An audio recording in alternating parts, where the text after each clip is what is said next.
அதிமுகவின் இரு அணிகளான பல்வேறு கட்ட பேச்சுவார்த்தை நடைபெறும் என்று எதிர்பார்த்திருக்கக்கூடிய சூழ்நிலையில் பேச்சுவார்த்தைக்கு குழுவெல்லாம் அமைத்துவிட்டும் ஆனால் பேச்சுவார்த்தை அதிகாரப்பூர்வமாக நடைபெறாத ஒரு சூழலில் ஓ பன்னீர்செல்வம் அவர்கள் தமிழகம் முழுவதும் தொண்டர்களை சந்திப்பதற்காக இன்று சுற்றுப்பயணத்தை காஞ்சிபுரம் மாவட்டத்தில் தொடங்குகிறார். இந்த சுற்றுப்பயணமானது இரட்டை இலையை மீட்கப் போகிறதா, தன்னுடைய தொண்டர்கள் தனக்கான பலத்தை நிரூபிக்கப் போகிறதா, அல்லது உள்ளாட்சி தேர்தலுக்கான ஒரு வியூக பார்வையிலிருந்து இந்த சுற்றுப்பயணத்தை அவர் மேற்கொள்கிறாரா என்ற பல கேள்விகள் நம் முன்னே இருக்கிறது. இவற்றுக்கு விடை தேடும் முயற்சியாக அரசியல் விமர்சகர் ரவீந்திரன் துரைசாமி நம்முடன் இருக்கிறார். நிகழ்ச்சியை தொடங்கலாம். வணக்கம். இந்த சுற்றுப்பயணத்தை நீங்கள் எப்படி பார்க்கிறீர்கள்? அதாவது இன்னைக்கு ஒரு யாருமே பிறக்கும்போது வாக்கு வங்கியோடு வர்றதில்லை. பிறக்கும்போது குழந்தை தான் வருமே தவிர இவருக்கு இத்தனை % வாக்கு அவருக்கு இத்தனை % வாக்குன்னு வரப்போறதில்லை. பன்னீர்செல்வம் ஒரு கட்டத்தில் சசிகலாவை ப்ரப்போஸ் பண்ணார். ஜெயலலிதா அளவுக்கு சசிகலாவுக்கு விசுவாசமானன்னு பிரபல தினத்தந்தி இதழில் விளம்பரம் கொடுத்தாரு. ஆனால் சசிகலாவால் அவர் முதலமைச்சர் பதவியை இழந்து விட்டார் என்று சொல்லும்போது அந்த தியான நிகழ்ச்சிக்கு பிறகு அவருக்கு அந்த இஷ்யூவில் அவருக்கு ஒரு மக்கள் சக்தி வருது. அந்த ஆன்டி சசிகலாங்கிற அதுக்கு அவர் உருவமாகிறாரு. இப்போ அதை வச்சுக்கிட்டு இன்னைக்கு அரசியல் ரீதியாக எதுவுமே பண்ண முடியாது. எல்லாரும் எதிர்பார்த்த மாதிரி அவருக்கு பாஜக ஆதரவு இருக்கும். பாஜக மற்ற எடப்பாடி பழனிசாமி அணியை மிரட்டி பணியை வச்சுருவாங்க. அவர் சீஃப் மினிஸ்டர் ஆக போகிறாரு, ஷுவராக அவர் தான் உறுதியாக சீஃப் மினிஸ்டர் ஆக போகிறாரு, அல்லது பல விளைவுகளை இவங்க சந்திக்க நேரிடங்கள்லாம் தகவல்கள் பரப்பப்பட்டன. ஆனால் நம்ம பார்க்கும்போது பாஜக அது சம்பந்தமாக மத்திய அரசோ பாஜகவோ எதுலையுமே தலையிடலை. எடப்பாடி அண்ட் ஓபிஎஸ் கடையில் அவங்க நடுமையான ஒரு ஸ்டாண்டு தான் எடுக்கிறாங்க. அப்போது இன்றைக்கி 11 எம்எல்ஏக்கள் மட்டுமே உள்ள பன்னீர்செல்வத்துக்கு தனக்கு இருக்கக்கூடிய மக்கள் ஆதரவை எஸ்டாப்ளிஷ் பண்ணணும். Seeing is believing. ஆக கருத்து கணிப்புகளும் அவருக்கு மக்கள் ஆதரவு இருக்குன்னு சொல்கிறாங்க. அப்போது மக்கள் ஆதரவை மட்டும் நம்பி தான் அவர் இந்த எதிரணியோட இணைப்பு முயற்சிக்கு பேரம் பேசலில் ஈடுபட முடியும். வேறு எந்த அடிப்படையிலையும் அவருக்கு பலம் இல்லை. அவருக்கு பலங்கிறது 11 எம்எல்ஏக்களும் 10 எம்பிக்களும், அது ஒன்றும் பெரிய பலம் இல்லை. இந்த பலம் இல்லாமலே எடப்பாடி பழனிசாமியால் அரசு தொடர முடியும். இந்த சூழ்நிலையில் இருக்க தலைவர்களில் தனக்கு மக்கள் ஆதரவு இருக்குங்கிறத வெளிப்படுத்துக்கு தான் இந்த பயணம் செய்கிறார். மக்கள் ஆதரவை நிரூபிக்கும் போது உள்ளாட்சி தேர்தலுக்கும் பயன்படலாம்.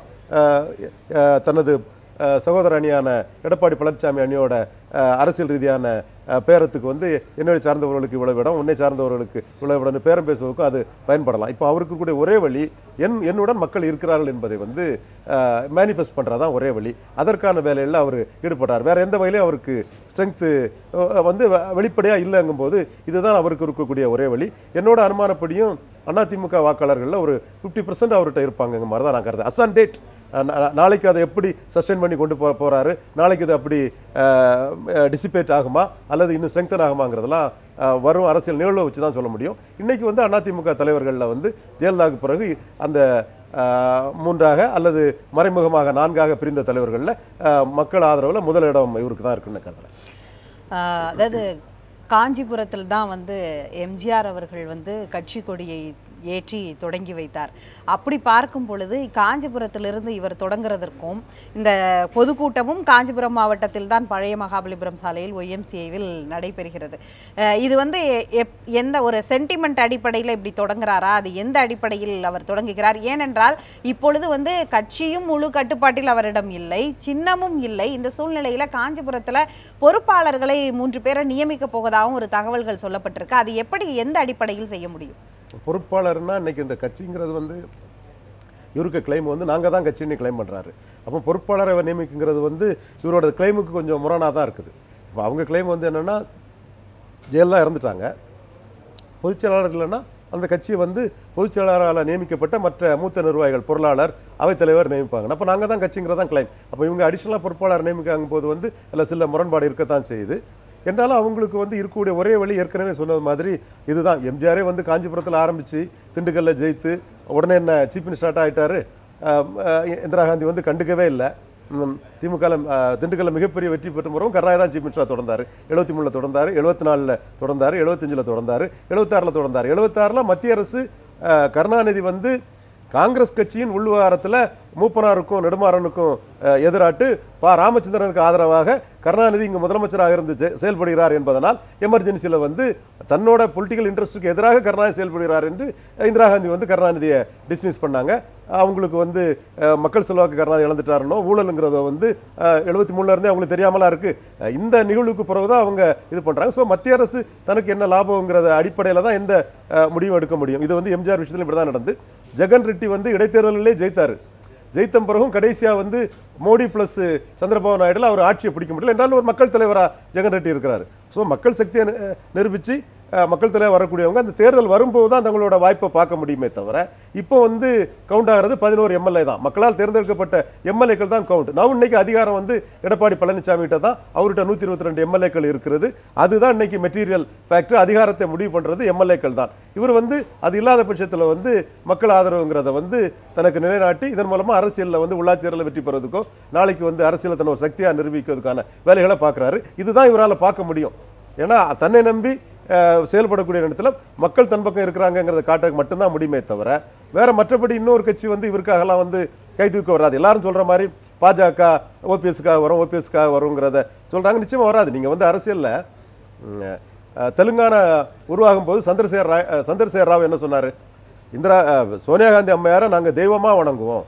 எங்களுக்கு வந்து நீங்க தெலுங்கானா பிரிச்சு கொடுத்தா ஒரு சக்தியாட்டு உங்களை நாங்க எல்லாரும் கூப்பிடுவோம். நேரடியா வந்து முடிச்சு வச்சாங்க இல்லையா? ஆமா முடிச்சு வச்சாரு. நாங்க கட்சியை கலைச்சிட்டு உங்க கட்சியில சேர்ந்துருவோம்னு காங்கிரஸ்ல சேர்ந்துருவோம்னு சொன்னாங்க. அது சந்திரசேகர் ராவை நம்பி நம்ம சிதம்பரம் போட்டு கொடுத்த திட்டத்தில் தெலுங்கானாவை பிரிச்சாங்க. பிரித்து எலெக்ஷன் வரும்போது சந்திரசேகர் ராவ் என்ன பண்ணாரு? கிளியர் கட்டாக சோனியா காந்தியை டிச் பண்ணிட்டு தனியாக நின்று இன்னைக்கு மிகப்பெரிய மக்கள் சக்தியாக இருக்காங்க.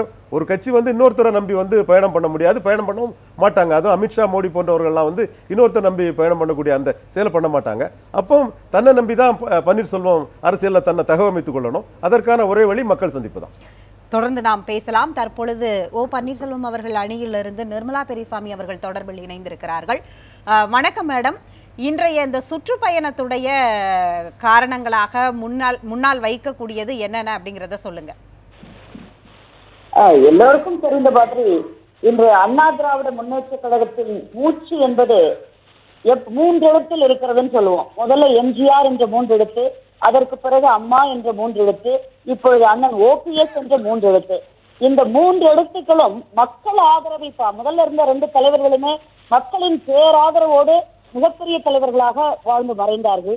அடுத்து அண்ணன் ஓபிஎஸ் அவர்கள் இப்பொழுது அதே போன்ற ஏகோபித்த மக்கள் தொண்டர்கள் வரவேற்பு பெற்றிருக்கிறார்கள் என்பது கள நிலவரத்தை உணர்ந்த அத்துணை பேருக்கும் தெரியும்.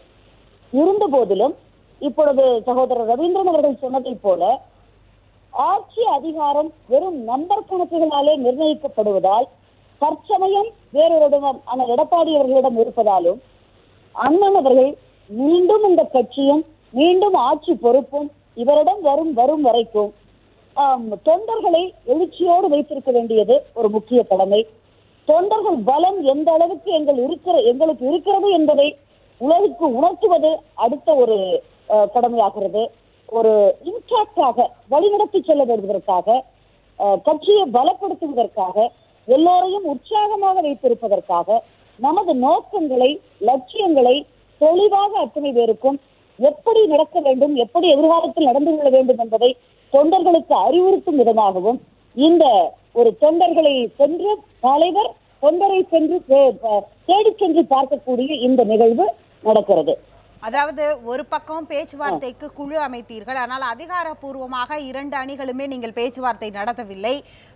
மூன்றாவதாக பார்க்கும் பொழுது இந்த 45 நிமிட தியானத்திற்கு பிறகே நியாயம் கேட்டு, அதாவது மறைந்த முன்னாள் முதலமைச்சருடைய மறைவிற்கான காரணங்களையும் நியாயத்தையும் நீதியையும் கேட்டு நான் வந்து ஒரு சுற்றுப்பயணம் போக போறேன்னு அப்பவே சொல்லியிருந்தாரு. ஆனால் அப்போது போகவில்லை.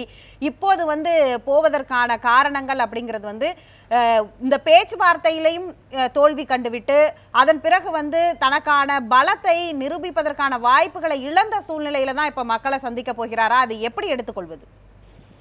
இப்ப இந்த கேள்வியே எனக்கு கொஞ்சம் சரியா படல சுஜிதா. நீங்க நல்லா நினைச்சு பாருங்க, பேச்சுவார்த்தை என்று ஒன்று நடந்திருந்தால்தான் அது வெற்றியா தோல்வியாங்கிறத பத்தி நம்ம ஒரு முடிவுக்கு வர முடியும். இங்க பேச்சுவார்த்தையே நடக்கலைங்கிறது தான் உண்மை. ரகசிய பேச்சுவார்த்தை, அவர் பேசினார்கள், இவர்கள் பேசினார்கள், குழு அமைத்தார்கள், இது எல்லாமே குழு அமைப்பது உண்மை. ஆனால் ரகசிய பேச்சுவார்த்தையோ அதிகாரபூர்வமான பேச்சுவார்த்தையோ இரண்டு தரப்பிலுமிருந்தே நடக்கவில்லை. நாங்கள் முதலில் பேச்சுவார்த்தைக்கு யாரையும் அழைக்கவில்லை. இதை நான் ஆணித்தரமாக சொல்கிறேன். அண்ணன் ஓபிஎஸ் அவர்கள் பெரிய குளத்தில், அதாவது ஒரே ஒரு நிமிஷம் மேடம், பெரிய குளத்தில் தேனியில் வந்து ஓ பன்னீர்செல்வம் அவர்கள் பேசும் பொழுது இந்த தரப்பில், அதாவது வி.கே. சசிகலா அவர்கள் அணி குழு அமைத்திருக்கிறார்கள் எங்களிடம் பேச்சுவார்த்தை நடத்த என்பதை ஓ பன்னீர்செல்வம் அவர்கள் தான் செய்தியாளர்களிடம் சொன்னார். ஆமா, குழு அமைத்தது நாங்களும் தானே குழு அமைச்சிருக்கோம். அவங்க குழு அமைத்ததற்கு பிறகு நாங்களும் தான் குழு அமைக்க வேண்டிய ஒரு நிர்பந்தத்துக்கு ஆளானோம். ஏன்னா மக்களோ தொண்டர்களோ தவறாக நினைத்து விடக்கூடாது. ஒருவர் முன் வருகிறார்கள், இவர்கள் தான் பின்வாங்குகிறார்கள் மாதிரியான ஒரு தோற்றம் வந்துவிடக் கூடாது என்பதற்காக குழு அமைக்கப்பட்டது உண்மை. நாங்கள் திறந்த மனதோடு பேச்சுவார்த்தைக்கு தயாராக எங்கள் தலைவர்கள் இருந்ததும் உண்மை. ஆனால் உண்மையிலேயே மீண்டும் ஒரு முறை சொல்கிறேன், எந்த விதமான ஒரு ஸ்டெப் என்பது நிச்சயமாக அந்த தரப்பிலிருந்து ஒரு நல்ல எண்ணத்தோடு நடந்ததாக எனக்கு தெரியாது. எனக்கு அறிந்தவரை நாங்கள் எல்லாரும் தினமும் பார்த்து தலைவர்களுடன் பேசிக் கொண்டிருக்கிறோம். அந்த வகையில்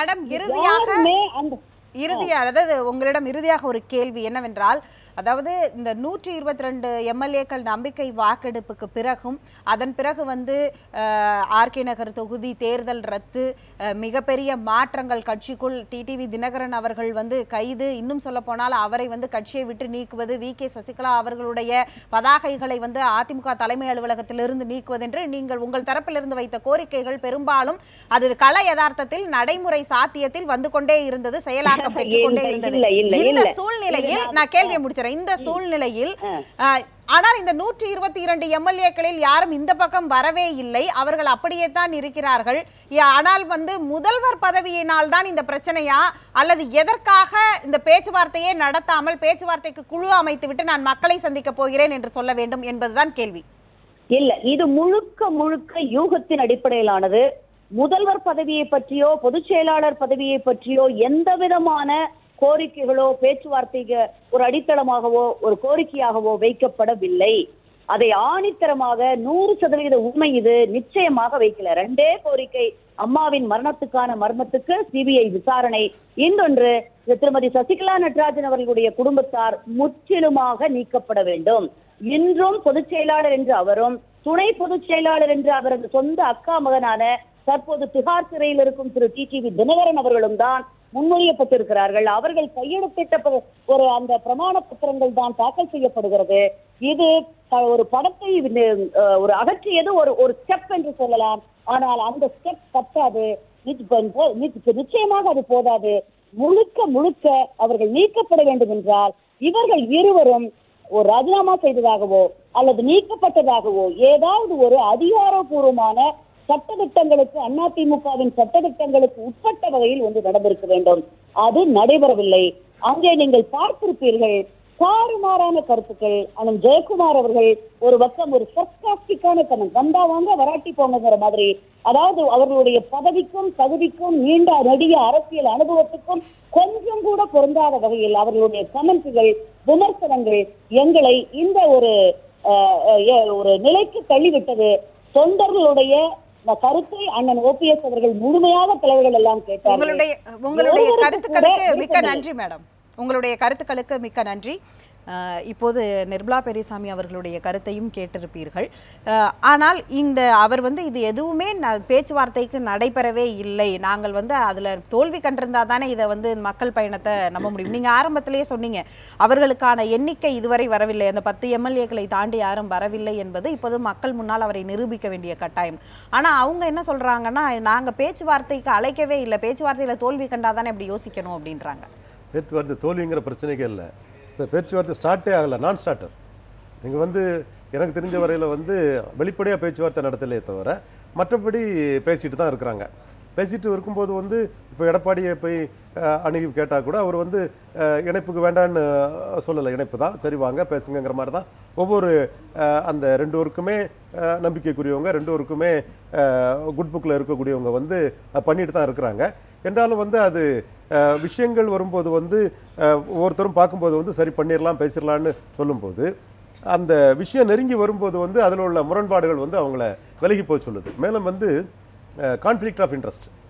இப்போ ஓபிஎஸ் அணியில் இருக்கனால ஒரு அணிங்கிற அணுகுமுறையும் தாண்டி அதில் பலரும் இருக்கிறாங்க, பலருக்கும் கான்ஃப்ளிக்ட் ஆஃப் இன்ட்ரெஸ்ட் இருக்குது. அதே மாதிரி எடப்பாடி பழனிசாமி அணியிலையும் கான்ஃப்ளிக்ட் ஆஃப் இன்ட்ரெஸ்ட் இருக்குது. அப்போ கான்ஃப்ளிக்ட் ஆஃப் இன்ட்ரெஸ்ட் வந்து அந்த அணியை சேர்ந்த தலைவருக்கு மட்டுமல்ல, கூட சேர்ந்தவங்களும் இருக்கும்போது வந்து ஒரு பேச்சுவார்த்தைங்கிறது வந்து சுகமாக நடக்கிறதுக்குள்ள வாய்ப்புகள் குறைவு. அதான் ஏற்கனவே நாம் பல முந்தைய நிகழ்ச்சியில் சொல்லும்போது வந்து இந்த பேச்சுவார்த்தை வந்து ஒன்றாகுவதை விட ஒரு உரையில் வந்து 2 கத்தி இருக்க முடியாதுங்கிற சூழல் தான் இருக்குது. இப்போ அவர் சீஃப் மினிஸ்டர் ஆகிட்டாரு, நம்பர் 2ஆக இருந்தவர், அவர் ஒரு கத்தி, இவர் பன்னீர்செல்வம் ஒரு கத்திங்கும் போது ஒரு உரையில் 2 கத்தி இருக்க முடியாது.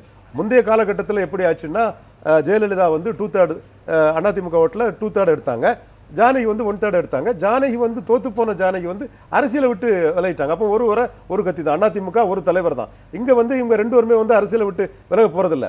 நாளைக்கு ஒன்றா சேர்ந்தாலும் கூட வந்து இவர் 122 எம்எல்ஏ லீட் பண்ணவர், 40 எம்எல்ஏ லீட் பண்ணவர், இவர் மக்கள் ஆதரவு பெற்றவர், 11 எம்எல்ஏக்கு தலைவர், 10 எம்பிக்கு தலைவருங்கிற அந்த இது உள்ளுக்குள்ளே இருந்துக்கிட்டு தான் இருக்கும். அப்பவும் வந்து ஒரு உரைக்குள்ளே இருந்தாலும் அது 2 கத்தியாக தான் போயிட்டு இருக்கும். சமூக சூழல் என்றாலும் சரி, மற்ற அரசியல் குரூப்பிசம் என்றாலும் சரி, அது அப்படி போய்கொண்டு தான் இருக்கும். ஆக அன்னைக்கு வந்து திமுக ஆட்சிக்கு வந்ததுனால ஆட்சியை பிடிக்கிறதுக்காகவும் மற்றும் வந்து ஜானகி விட்டுட்டு போனதுனாலே வந்து அது சாத்தியமாச்சு. இன்னைக்கு ஆட்சியில் இருக்கிறதே வந்து எடப்பாடி பழனிசாமி தான். அப்படி இருக்கும்போது இந்த ஈக்குவல் பவர்ல 2 பேரும் வந்து இணையறதுக்குள்ள வாய்ப்புகள் வந்து மிக மிக அரிது. அதைத்தான் வந்து அதிகாரத்தில் இருக்க மக்கள் சக்தியை நிரூபித்தால் கூட ஆனால் இந்த போன்ற மக்கள் சக்தியை நிரூபணம் அப்படிங்கிறது நம்ம கடந்த காலத்திலேயே தேர்தலுடைய பிரச்சார கூட்டங்கள்ல பார்த்திருக்கோம். எல்லாருக்குமே பிரச்சார கூட்டங்கள் வரும். அதை வந்து அவர்களுடைய மக்கள் சக்தியா வாக்கா என்னைக்குமே வந்து அது வந்து பிரதிபலிச்சதே இல்லை. இப்படி பல உதாரணங்களை நாம சொல்லலாம். ஆனால் இதை வைத்து கட்சியை மீட்பதோ சின்னத்தை மீட்பதோ முடியுமா அப்படிங்கிறது ஒரு பெரிய கேள்விக்குறியாக இருக்கிறது. தேர்தல் ஆணையத்தில் வந்து இவர்கள் தரப்புல இருந்து அவ்வளவு பிரமாண பத்திரங்கள்ல வந்து பல்வேறு கையெழுத்துக்கள்லாம் வாங்கி கொடுத்துருக்குறாங்க. அதையே வந்து பரிசீலனைக்கு உட்படுத்தணும், அதை கண்காணிக்கணும், அதற்கான கால அவகாசம் வந்து தேர்தல் ஆணையமே யோசித்துட்டு அதை வந்து நிலுவையில் வச்சிருக்கிற ஒரு சூழ்நிலையில் இப்படியான பொதுக்கூட்டங்கள் மூலமாக மக்களை தொண்டர்களை சந்திப்பது வந்து எந்த அளவில் அவர்களுக்கு வந்து கட்சியையோ சின்னத்தையோ மீட்க முடியும் அப்படின்னு நீங்கள் நினைக்கிறீங்க? இல்லை, கட்சி சின்னம் மீட்கிறதுக்கும் மக்கள் சந்திப்புக்கும் சம்மந்தமே இல்லை. கட்சி சின்னத்தில் வந்து அட்வான்ஸாக போயிட்டுனா கூட மக்களை சந்தித்து வைக்கிற போது எந்த சின்னம்னாலும் நம்ம அதை இது பண்ணிடலாம். எம்ஜிஆர் புது சின்னம் தான் ரெட்டையில, ஜெயலலிதாவுக்கு சேவல் தான் ரெட்டையில, இவங்களுக்கு ரெட்டை மீன்களுக்கு புது சின்னம் கிடச்சா கூட, அந்த சிம்பிள் ப்ரீஸாக கிடச்சா கூட அதில் நம்ம பண்ணிக்கலாங்கிறதான் இவங்களோட ஒரு அணுகுமுறையாக இருக்க முடியும். மற்றபடி வந்து எலெக்ஷன் கமிஷன் வந்து சிம்பிள் ஆக்டு, மெஜாரிட்டி, ஏடிஎம் கூட கான்ஸ்டியூஷன், இப்படி இதை மையமாக வச்சு தான் பண்ணுமே தவிர வெளியே யாருக்கு மக்கள் கூட்டம் இருக்குங்கிறத வச்சு சிம்பிளாக தேர்தல் ஆணையம் முடிவு பண்ணாது. இன்னொரு பக்கம் உள்ளாட்சி தேர்தலுக்கும் எப்படியும் வந்து இவங்க 2 பேருக்குமே வந்து இது போன்ற ஒரு சுயேட்சை சின்னங்களுடைய இதுதான் கொடுக்கப்படும். எப்படியும் இரட்டை இலை கொடுப்பதற்கான சாத்தியக்கூறுகள் மிக குறைவாகத்தான் இருக்கிறது. அப்படியான ஒரு சூழலில் உள்ளாட்சி தேர்தலுக்கான ஒரு முன்னோட்டமாக இந்த பயணமா? ஏனென்றால் நேற்றைக்கு ஜி.கே. வாசன் அவர்கள் அதற்கான ஒரு இதையும் அவர் சொல்லியிருக்கிறார். எங்களோட ஆர்கே நகர் கூட்டணி வந்து உள்ளாட்சி தேர்தலையும் பன்னீர்செல்வம் அவர்களுடன் கூட்டணி தொடரும் அப்படின்னு சொல்லியிருக்கிறார். இதை எப்படி எடுத்துக்கொள்வது? இல்லை, ஜி.கே. வாசனோட முடிவு வந்து கரெக்ட் தான். அவர் வந்து பன்னீருக்கு ஒரு ஆதரவு வளையம் இருக்குன்னு பார்க்குறாரு. அப்போ அதில் வந்து நாமளும் வந்து அவரும் அதே மாதிரி ஒரு பொதுத்தள ஆதரவு உள்ளவர்னும் போது ஓகே, அதில் நம்ம கூட்டணிங்கிறத இது பண்ணியிருக்காரு. ஸோ அந்த கட்சிக்கு ரெலவன்ஸை உள்ளாட்சி ஜி.கே. வாசன் தன்னோட முடிவு மூலமாக ஏற்றுக்கிறார், அதை இன்க்ரீஸ் பண்ணியிருக்கிறாரு. பன்னீரும் வந்து நிச்சயமாக வந்து மற்ற எல்லா கதவுகளும் அவருக்கு அடைக்கப்பட்ட சூழ்நிலையில் மக்கள் தீர்ப்பு மட்டும்தான், மக்கள் ஆதரவு மட்டும் வச்சு தான் அவர் அடுத்த கட்ட பயணத்தை வந்து முன்னெடுத்து செல்ல முடியும். ஸோ இருக்கக்கூடிய ஒரே வழி இந்த வழியில் அவங்க பயணம் பண்ணுறாங்க. இந்த சூழ்நிலையில் இந்த பக்கம் எடப்பாடி பழனிசாமி அவர்களிடம் இருக்கக்கூடிய 122 சட்டமன்ற உறுப்பினர்களில் சூலூர் சட்டமன்ற உறுப்பினர் கனகராஜ் வந்து நேற்று ஒரு கருத்தை தெரிவிச்சிருக்கிறாரு. நாங்கள் வந்து எங்கள்கிட்ட கையொப்பம் கேட்டார்கள், நாங்கள் கையெழுத்து போட்டு கொடுத்தோம் இவர்களுக்கு ஆதரவென்று அப்படிங்கிற மாதிரி அவர் சொல்லியிருக்கிறார். இந்த மாதிரியான வார்த்தைகள் சட்டமன்ற உறுப்பினர்களை வெளிப்படையாக வந்து இன்னைக்கு பேசுவதற்கான காரணம் என்ன? கூவத்தூரிலிருந்து வரும்பொழுது கூட நாங்களாகத்தான் விரும்பிதான் அங்கு எல்லோரும் ஒன்றாக இருந்தோம் என்ற இப்படியாக பேசிக் கொண்டிருந்தவர்கள் திடீரென்று அதிலும் ஒரு சட்டமன்ற உறுப்பினர் வெளிப்படையாக நாங்கள் கையெழுத்து போட்டு கொடுத்தோம் என்று சொல்கிறார். இதை எப்படி எடுத்துக்கொள்வது? நிச்சயமா வந்து அவங்க வந்து அரசியல் ரீதியாக ஒன்றை எதிர்பார்க்குறாங்க, அது கிடைக்காத போது தங்கள் அதிருப்தியை சொல்றாங்க. இன்னைக்கு வந்து 122 எம்எல்ஏக்களுமே ராஜாக்கள் தான். ஆக 122 பேரில் ஒரு சிலர் சேர்ந்தாங்கன்னா ஆட்சிக்கு ஆபத்து வருங்கிற சூழல் இருக்கு. அப்போ எல்லாரும் பவர் பொலிட்டிக்ஸ் பண்ணுறாங்க. கே ராமலிங்கம் பண்ணாலும் சரி, தோப்பு வெங்கடாச்சலம்னாலும் சரி, செந்தில் பாலாஜினாலும் சரி, இவர் கனகராஜனாலும் சரி, நம்ம 4 பேர் வெளிப்படையாக போர் பாலிட்டிக்ஸ் பண்ணுறாங்க. அதுக்காக ஷெட்யூல் காஸ்ட் எம்எல்ஏக்கள் வந்து இந்தியா தமிழகத்தில் வந்து நாங்கள் ஷெட்யூல் காஸ்ட் மக்களுக்கு வந்து போதிய அதிகாரம் இல்லை, இன்றைக்கி ஒரு மாஸ் லீடர் இல்லாத டைமில் எம்எல்ஏக்களோட முக்கியத்துவம் வந்து ரொம்ப ரொம்ப அதிகங்கிற லெவலில் வந்து அவங்கெல்லாம் சேர்ந்து ஒரு போர் பாலிட்டிக்ஸை பெரம்பலூரில் பேசி, தமிழ்ச்செல்வன் ஒரு எம்எல்ஏ முன்னே பேசி அவங்க எல்லாருமே வந்து ஒன்றிணைந்து அப்படி ஒரு போர் பாலிட்டிக்ஸ் பண்ணும்போது இவங்க இண்டிவிஜுவலாக போர் பாலிட்டிக்ஸ் பண்ணுறாங்க. அவங்க கலெக்டிவாக வந்து சமூக ரீதியான போர் பாலிட்டிக்ஸை பண்ணுறாங்க. இவங்க 4 பேருமே வெள்ளாள கவுண்டர் சீஃப் மினிஸ்டர் தான் அந்த எம்எல்ஏக்கள் பேசுகிறாங்க. தங்களுக்கு வந்து உரிய பங்கு கிடைக்கலங்கிறது தான். இவங்க வந்து குரூப்பாக தங்களுக்கு உரிய பங்கு கிடைக்கலன்னு பண்ணுறாங்க. இவங்க கூட வந்து நாளைக்கு மோடிக்கு ஆதரவாக ஒரு தீர்மானம் போடணும், அம்பேத்கரை பற்றி மோடி ப்ரொஜெக்ட் பண்ணுறாருங்கிறத வந்து சட்டசபையில் தீர்மானம் போடணும்லாம் ஒரு முடிவெடுக்கிறதாப்பட்ட செய்திகள் வந்து கொண்டு இருக்குது. இந்த சூழ்நிலை வந்து முதலமைச்சருக்கு வந்து இந்த மாதிரிப்பட்ட டெண்டன்சிஸை வந்து தடுக்கிறது வந்து சாதாரணமாக முடியாது. அவருக்கு உள்ள ஒரே ப்ளஸ் பாயிண்ட் என்னென்னா, இந்த அரசுக்கு ஒரு மாற்று அரசு இல்லை. இந்த அரசை டீஸ்டபிளைஸ் பண்ணக்கூடிய தன்மை வந்து ஒரே ஒரு ஆள்கிட்ட தான் இருக்குது. பிரதமரான நரேந்திர மோடி நினைச்சாதான் இதை டீஸ்டபிளைஸ் பண்ண முடியும். அப்போ இவர் என்ன பண்ணுறாரு, நமக்கு இந்த அரசுக்கு யாரால ஆபத்து அதிக அளவில் இருக்க வாய்ப்பு இருக்குது? நரேந்திர மோடி. அப்போ யூபியில் ஜெயித்தாரா நரேந்திர மோடி? உங்கள் தனிப்பட்ட உழைப்பில் உங்கள் செல்வாக்கில் நீங்கள் ஜெயித்துட்டீங்கன்னு அவருக்கு ஆதரவான ஒரு வாழ்த்துக்கள். ஒரு கருப்பண்ணன் ஒரு அமைச்சர் வந்து பாஜக எதிராக பேசுகிறாரா, உடனே மந்திரி சபையை கூப்பிட்டு யாரும் பாஜகவுக்கோ மத்திய அரசுக்கோ எதிராக பேசாதீங்க. ஏன் பண்ணுறாங்கன்னா, இவர் உடனே சீஃப் மினிஸ்டராக இருக்கிறாரு. சீஃப் மினிஸ்டராக கண்ணி பண்ணுங்கிறதா இவரோட விருப்பமாக இருக்கும். இவர் வந்து அதிமுக போன்ற கட்சியில் ஜெயலலிதா போன்றவங்க பல ஆண்டுகளாக தலைவராக இருக்கும்போது ஒரு மந்திரிங்கிறதா இவரோட அதிகபட்ச எதிர்பார்ப்பாக இருந்தது. அதுதான் நடந்தது. இன்னைக்கு முதலமைச்சருங்கும் போது இதை எப்படி காப்பாற்றிக்கணும்னு சொல்லும்போது வந்து யாரால ஆபத்தோ அவரோட அட்ஜஸ்ட் பண்ணி போகிறது தான் ஒரே வழிங்கிற அடிப்படையில் அவர் பண்ணிட்டு இருக்காரு. ஆனால் தமிழகத்துக்கு ஒரு வரலாறு இருக்கு இல்லையா? அதாவது ஒவ்வொரு முதலமைச்சருக்குமான சில கேரக்டர்கள் வழி பார்க்கும் பொழுது மாநில சுயாட்சி, மாநில உரிமைகளுக்காக குரல் கொடுத்தது தான் அவங்க ஒவ்வொருத்தவங்களையும் லேண்ட்மார்க்காக நிற்கும். ஒவ்வொருத்தவங்க வரலாறுல எடுத்தாலுமே அவங்க அதற்கு காமிச்ச இன்ட்ரெஸ்ட் தான் வந்து அது ஸ்டேட் ஆஃப் இன்ட்ரெஸ்ட் தான் வந்து முக்கியமாக நின்று இருக்கு. ஆனால் இவர் இப்படியாக எத்தனை நாட்களுக்கு அட்ஜஸ்ட் பண்ணி வாழ முடியும், இந்த பதவியை தக்க வச்சுக்க முடியும்னு ஒரு கேள்வி இருக்குல்ல. அப்புறம் அவருடைய லேண்ட்மார்க்னு எதை நிரூபிப்பார்? ஓகே, நீங்கள் என்ன நினைக்கிறீங்கன்னா, முதல்ல சர்வைவல் ஃபர்ஸ்ட். முதல்ல அவர் சர்வை பண்ணால் தானே அடுத்தபடி அவர் வந்து தன்னை சாதிக்க முடியும். ஸோ சர்வைவலுக்கு வந்து மோடி அட்ஜஸ்ட் பண்ணுறதுங்கிறது வந்து மஸ்டாக இருக்குது. நான் இதில் வந்து இவர் எந்த வழியில் போகிறாருன்னு சொன்னால், ஆரம்ப கட்ட எம்ஜிஆர் வழியில் போகிறாரு கூட நான் சொல்லுவேன். எம்ஜிஆர் கவர்மெண்ட்டை தான் இந்திரா காந்தி டிஸ்மிஸ் பண்ணுறாங்க.